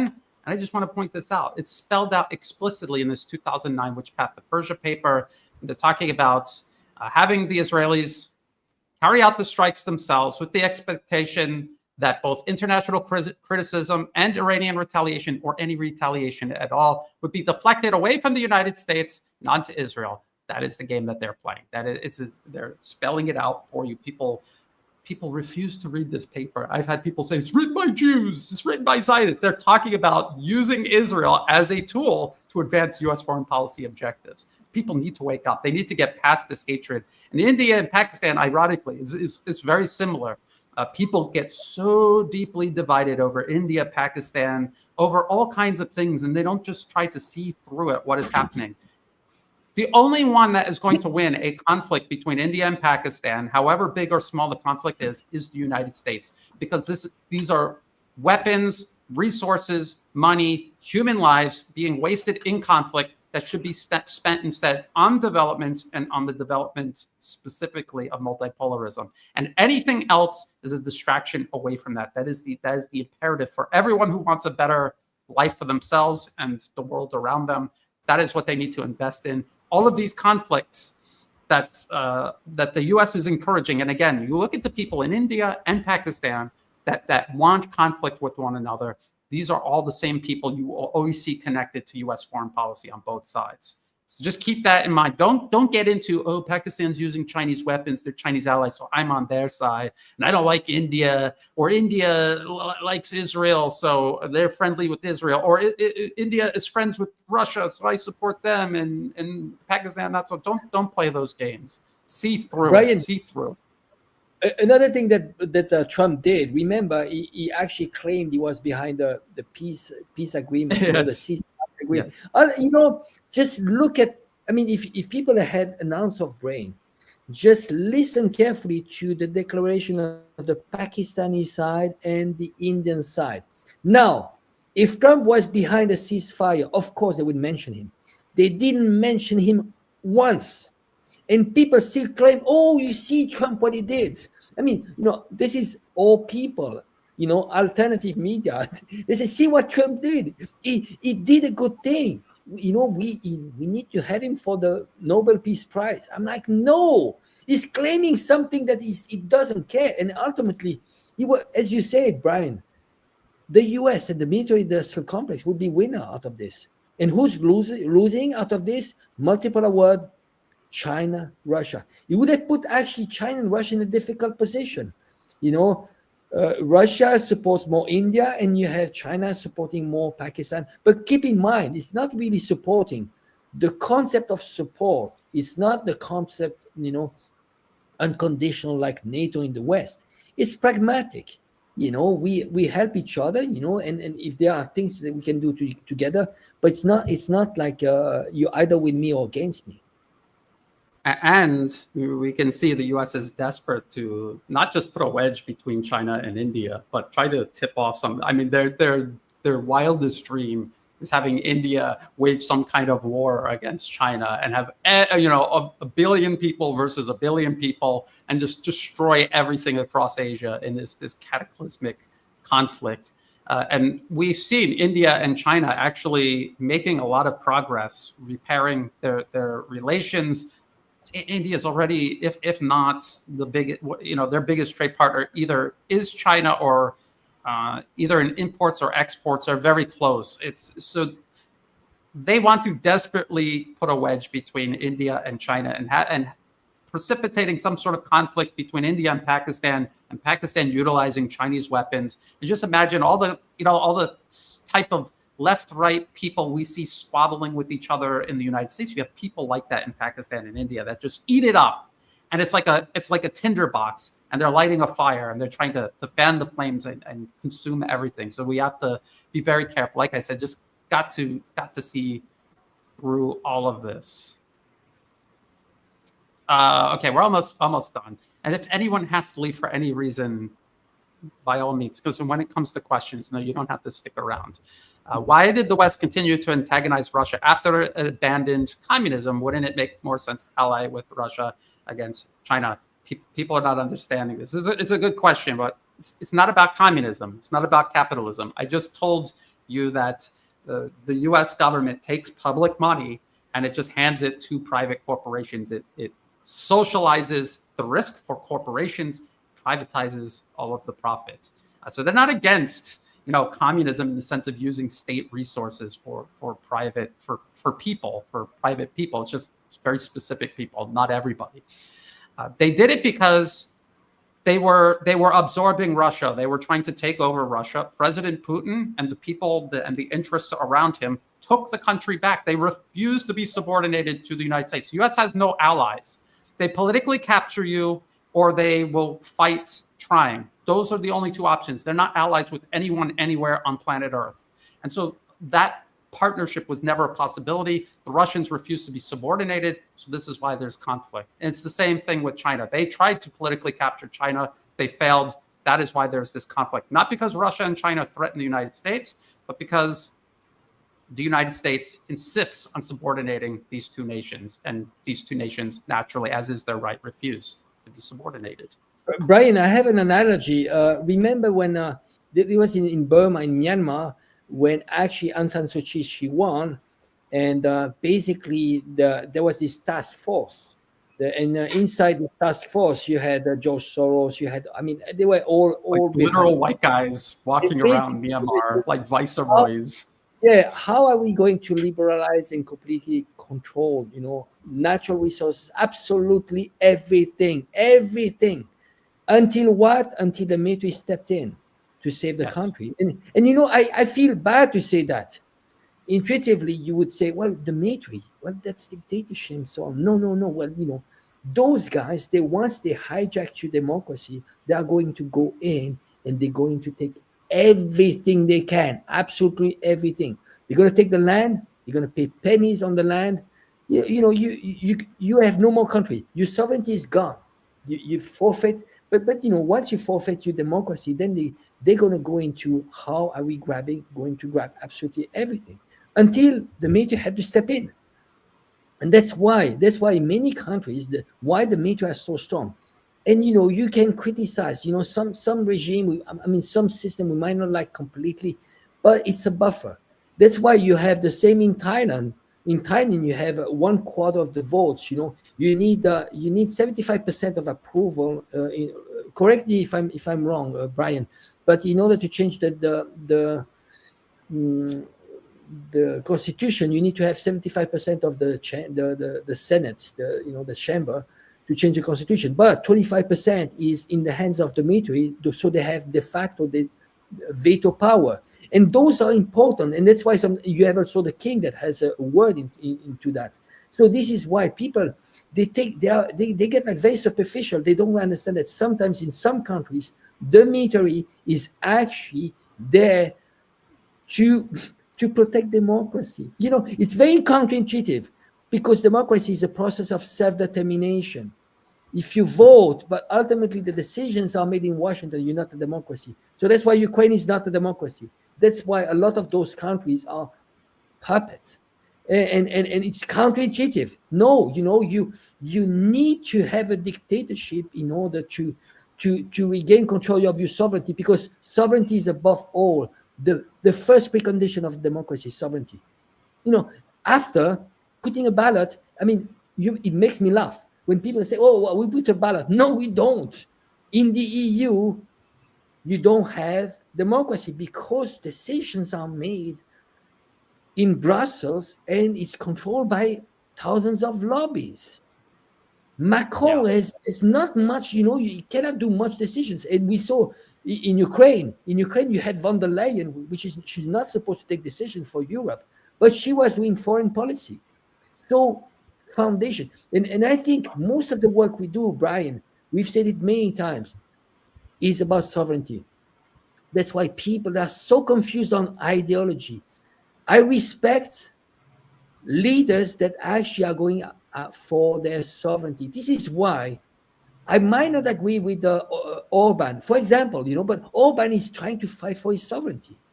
And we should respect every single leader that work for their sovereignty, including, if Trump was genuine about, protecting sovereignty and its own people, yeah. But when you're working for globalist agenda, globalist elites, are you working really for your country first? And sovereignty is about country first, MAGA, it got inspired by what? What do you think? Who's practicing MAGA is Putin and Xi Jinping. They're practicing China first, and Putin is he didn't have to make a slogan. Orban doesn't have to make a slogan. He's Hungary first. He's doing it. What happens? MAGA is a slogan. It's a slogan. You need slogans, and you need stunts like renaming different bodies of water when you don't plan on actually changing anything. So I mean, that's where a lot of that comes in. And you're just talking about superficiality. People need to stop getting hung up on these isms. I'm talking about socialism for rich people, so that people who are allergic to the term socialism can see clearly that in the United States, they're already taking public money and giving it to people. They're just not giving it to you. That's the thing. It's your money. They take it from you in taxes and they give it to the rich. And they are not giving anything back to you. They are parasites. They are draining your country. They're draining you as an individual. The whole cost of living crisis, this is because this is what they're doing. You don't have this in other countries because they take people's tax money. Again, it's not perfect, but they take it and they reinvest it in roads, in healthcare, in education. So that person may not have meant anything by that, but I see this often where people get hung up on these labels, and then they cannot see the substance of what we're trying to talk about. All right, let's keep going. Only 3 more questions. It's an eye-opener. Can you explain why Russia and Iran don't seem to understand the West's bad faith? I think they do. And I think it's Rasheed, you were complaining in the beginning about how Russia just keeps playing along with this, actually. And I think that's what they're doing. They're playing along. And I think we could understand why cynically they're doing this. But Rasheed, your point was they need to keep going with this. They can't. My biggest fear is that they're not just going through the motions. They might actually allow themselves to be cornered and end up with a Minsk 3.0. That is my biggest fear. Do you think, Rasheed, Russia and Iran don't understand the West's bad faith? I think that they do, but I don't know. Yeah, I think they do. I think they understand it well. But here's the thing. You and I and Angelo, we were just talking about America's out of time. Well, right now, Russia and Iran are vying for time. They understand that the empire is lashing out. They understand the situation economically, just like we do with the United States, and probably even better. They understand the political capital that has been spent by the United States and where she stands militarily. Contrary to most people's belief, even though the empire is still hurting, the empire still wields a powerful military, and she has thousands of nuclear weapons. So what they're trying to do is, I believe, is vie for time to see if the empire will go peacefully in the night, or some black swan collapses. And while that is going on, they're using that time to build up their defenses just in case. And I believe this is going to happen. The U.S. and its proxies attack Iran because, again, it goes back to China. They have to hit Iran to weaken China. They have to. I mean, this is one of the main things. So I think that Russia and Iran understands the geopolitical landscape, and both of them are just vying for time. Russia to rearm, to recalibrate, to build up its allies, to build up its reserves. Iran doing the same, and China is a part of that, helping and advising and arming Iran, and also helping Russia to evade these sanctions, because China understands that they are the real target behind all of this. If you weaken Russia, and Russia has the nuclear capacity to destroy everybody, then you go after Iran. Iran is the land route for, one of the land routes for the Belt and Road initiatives. And also it has huge gas and oil reserves. And they've just found a lot of gold in some mine. This weakens China because now you have your Navy on the seas blocking China in case you want to embargo and make war with China. You want to embargo the land routes or whatever you want to, just keep China from trading like that. Then if you bring Iran under a subjugation, you have now stopped most of the land routes for China to build and road. That's why you see the thing going on between Pakistan and India also, because Baluchistan was one of the areas of the trade route that was going to be connected with the Belt and Road Initiative. So I think more than anything that they understand, and they're praying that they have just enough time to reinforce their defenses and also have a nice offensive capacity in case it is necessary to go on the offense. And you brought up something earlier about the Houthis and what the U.S. is doing. That is all a part of this also. Look what happened. They decapitated almost Hezbollah. They are in there slaughtering the people in Gaza. They've deposed Assad. They already neutered Iraq. All this was a part of that going up to Iran. What did Dick Cheney say? Anyone can go to Baghdad, but real men go to Tehran. They had this way back then that they were going to eventually confront Iran so that they can then neuter China's economic capacity and bring China to yield. And once they do that, I truly believe, well, they won't do it, but in their minds, once they do it, they can then double back and then finish off Russia's weakened state and break up all the agreements of not expanding even more. All of the agreements that America is trying to make Russia sign right now, they are planning on breaking that if they can beat China in a confrontation. And I know I said a lot on that, but I stand by that. Absolutely. And this is kind of a follow-on to what we were just talking about. Russia is indeed playing the political game, but they're still advancing in Ukraine. I mean, if you follow the map, if you watch developments on the battlefield, Russia just keeps building combat power, and it keeps whittling away Ukraine and its Western sponsors' combat power. And they're preparing an offensive against Euroclear for the stolen assets. So Russia is playing this political game. They're using diplomacy, as Rasheed says, to try to time out the clock. The U.S. needs time. The rest of the world wants time to run out for the U.S. And Russia isn't just sitting there waiting. They are doing things. They are continuing on the battlefield. And they're not really even highlighting it because they want to play interested in diplomacy, but the war continues. That's the main thing we have to. Brian, I'd like to add one thing about when it comes to Ukraine. I think this is. I mean, we all know that most probably is going to be a win for Russia, and somehow I'm very confident that everything that Putin wants, he will get. But I would say, there are some advanced indicators, and this is the long-term game. You look at the buildup of NATO army bases around Russia. Romania, in 2024, the largest NATO base will be built in Ukraine, in Romania. They started in 2025, 2024. So you see the dates. 2024, they already knew that there was no chance, it was impossible for Ukraine to win, and they started building that base. Do you think that happens for out of the blue?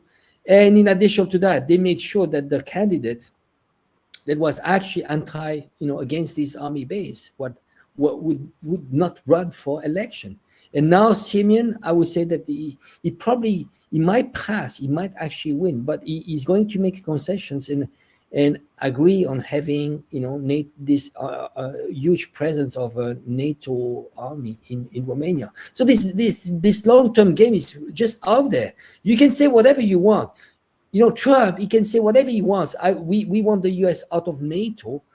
But when you have this long-term plan of building a NATO army base in Romania, and most of the soldiers there would be Americans, well, that's de facto. You can say whatever you want. So I would say the pressure on Russia will still be there for a long time. And if really the EU countries, they increase their the defense spending to 5% of their GDP, we are talking about doubling their spending. Well, that is going to be more pressure for, between the EU and Russia. Absolutely. I see a lot of people underestimating the US and Europe. They look at how things are now and they can't think, just look at what happened with Syria. How many of us thought that Syria was a done deal, that the conflict was frozen, the US lost, and they were just being stubborn, sitting there in the desert, and then they ended up almost like overnight or over the course of a week, they completely toppled the Syrian government. There wasn't anything Russia or Iran could do because they were busy elsewhere. And so people cannot get complacent. Here's the last question. I think this is probably the most important.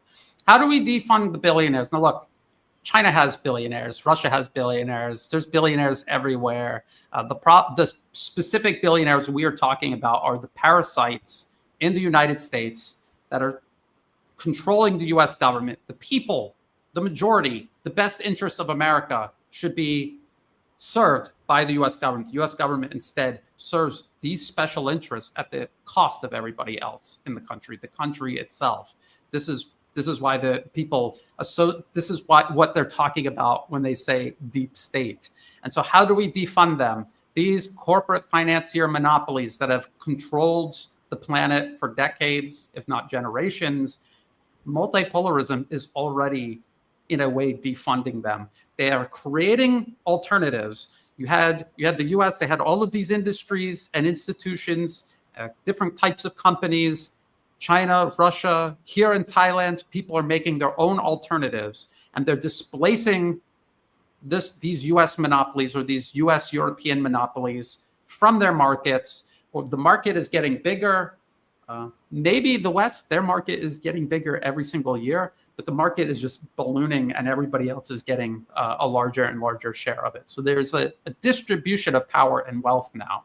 And that is because people are creating alternatives. They're not putting their money into these monopolies. They're not allowing these monopolies to run roughshod over them in their countries. People in America need to step up to these monopolies. They need to stop paying their money into them, start spending on alternatives. If there are no alternatives, think about things you can do to create alternatives.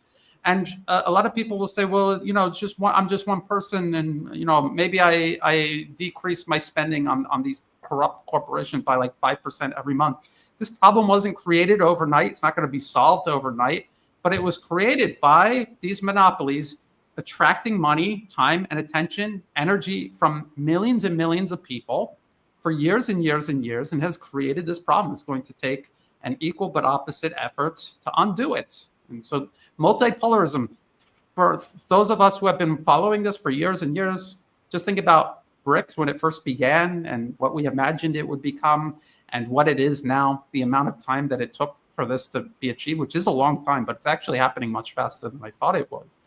It will take a lot of time, effort. There will be a lot of sacrifices. We as individuals need to make sacrifices. And like I said, we need to start organizing around ideas like nationalizing healthcare, nationalizing different types of industry, focusing on education and infrastructure, and withholding our support for people who tell us they're going to do this and then don't. There's nothing wrong with wanting to support President Trump when he was making all of these promises, although you could see straight through them. But as soon as he made it clear he wasn't going to make good on any of these, why are you still supporting him? You not supporting him does not mean you wish Kamala Harris won. You're just not taking it. You're not being a sucker. Stop being a sucker. Stop allowing them to manipulate you into supporting one or the other of these two equally bad options.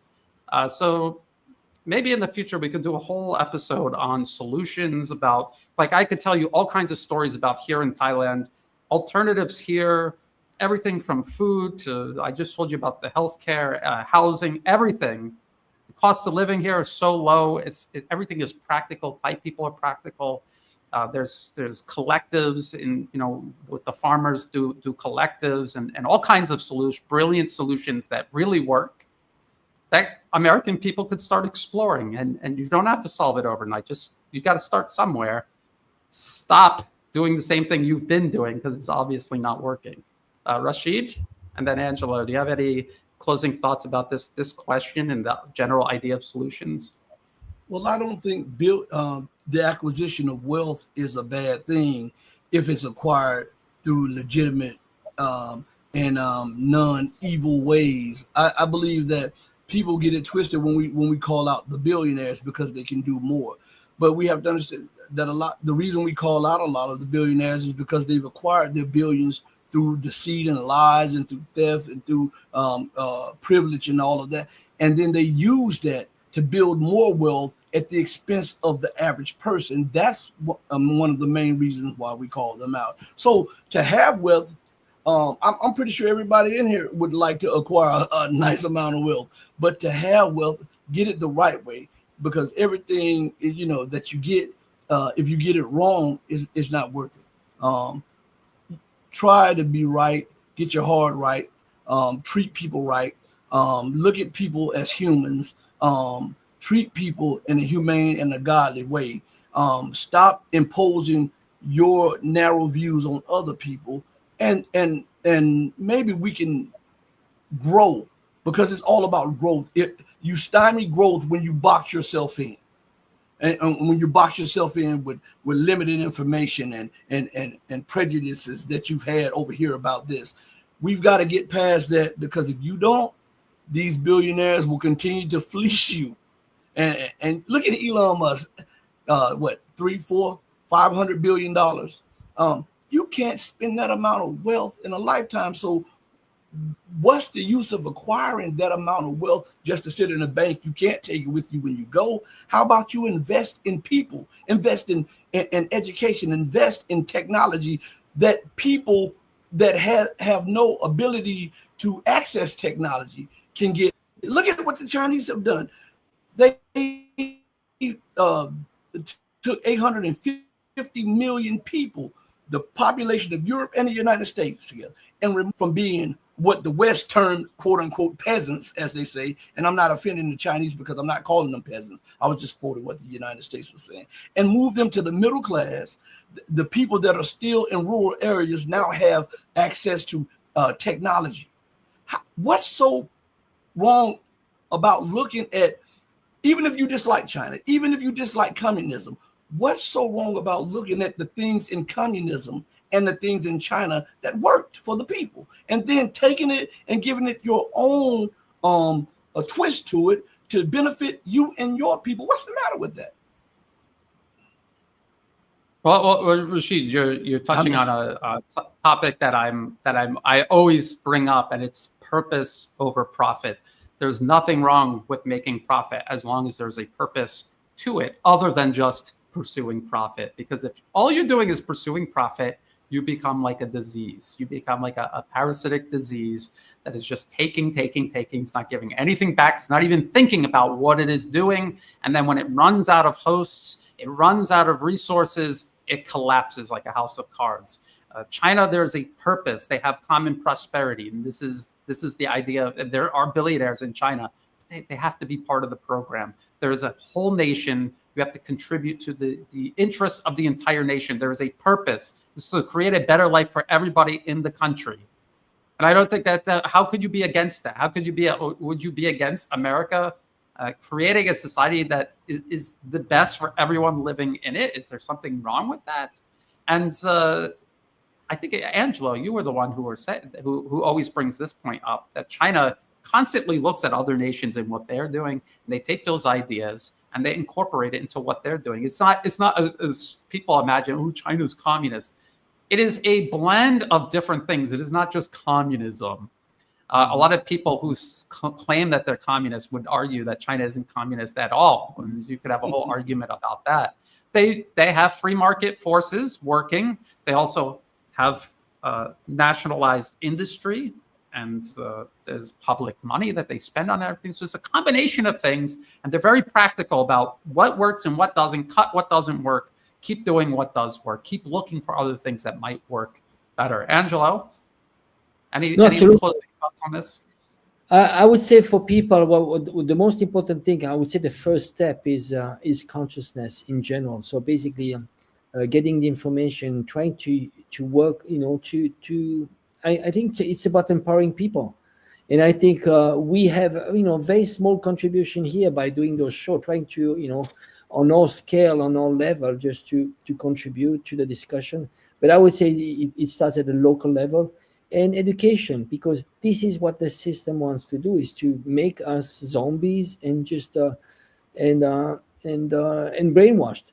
So people in the West, in many places are on a survival mode, and I do understand that people need shortcuts. They need to switch on CNN and in 10 minutes get more or less an idea of what's going on in their country and abroad. But the problem is that what those elites don't want is us to gain consciousness, because it's empowering. And this is why we need to share. And, it starts at all levels. Once you build up this consciousness, and then you start realizing, oh, I need to work locally. There are other models. I want to name just one model, which is very interesting. Huawei, it's a cooperative. It's owned by the workers. So imagine now, if you wake up every morning, keeping in mind that I'm working for a company which I co-own alongside with hundreds of thousands of other workers. That's a great idea. While you're not there just to put on at the minimum level where you are just surviving. You barely can breathe, and you have to bow down. You have to kowtow to your boss, because if you lose that, overnight you have no house and you have no food, and that's the system, and that's slavery. It's slavery. So ultimately I would say people need to empower themselves, and knowledge is power. Absolutely. I think we should probably do a whole episode on this. Maybe like over the next week or two, we can all go look for some examples, things that have jumped out for us that we've seen. Maybe even things that are taking place in the West that nobody even really knows about. We could start talking about it. I a lot of people would say this system or that system would be great for the United States, but yeah, okay, how do you go from where we are right now in the United States to that system? You're not just going to wake up one day and whoop, we've got this completely different system.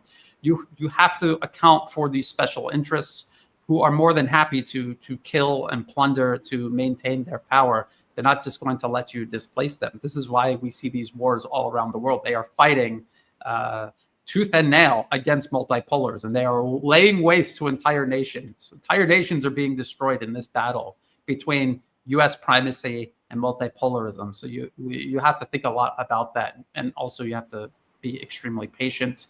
And speaking of patience, thank you, Angelo and Rasheed, for your patience, hanging in there for 2 hours, joining me here for this.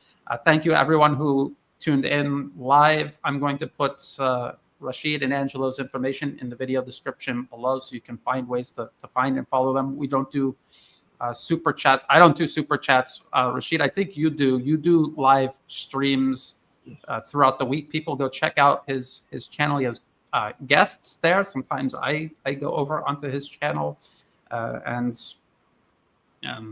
find, follow, and supports alternative media. Thank you, everybody. Until next time, bye for now. Right.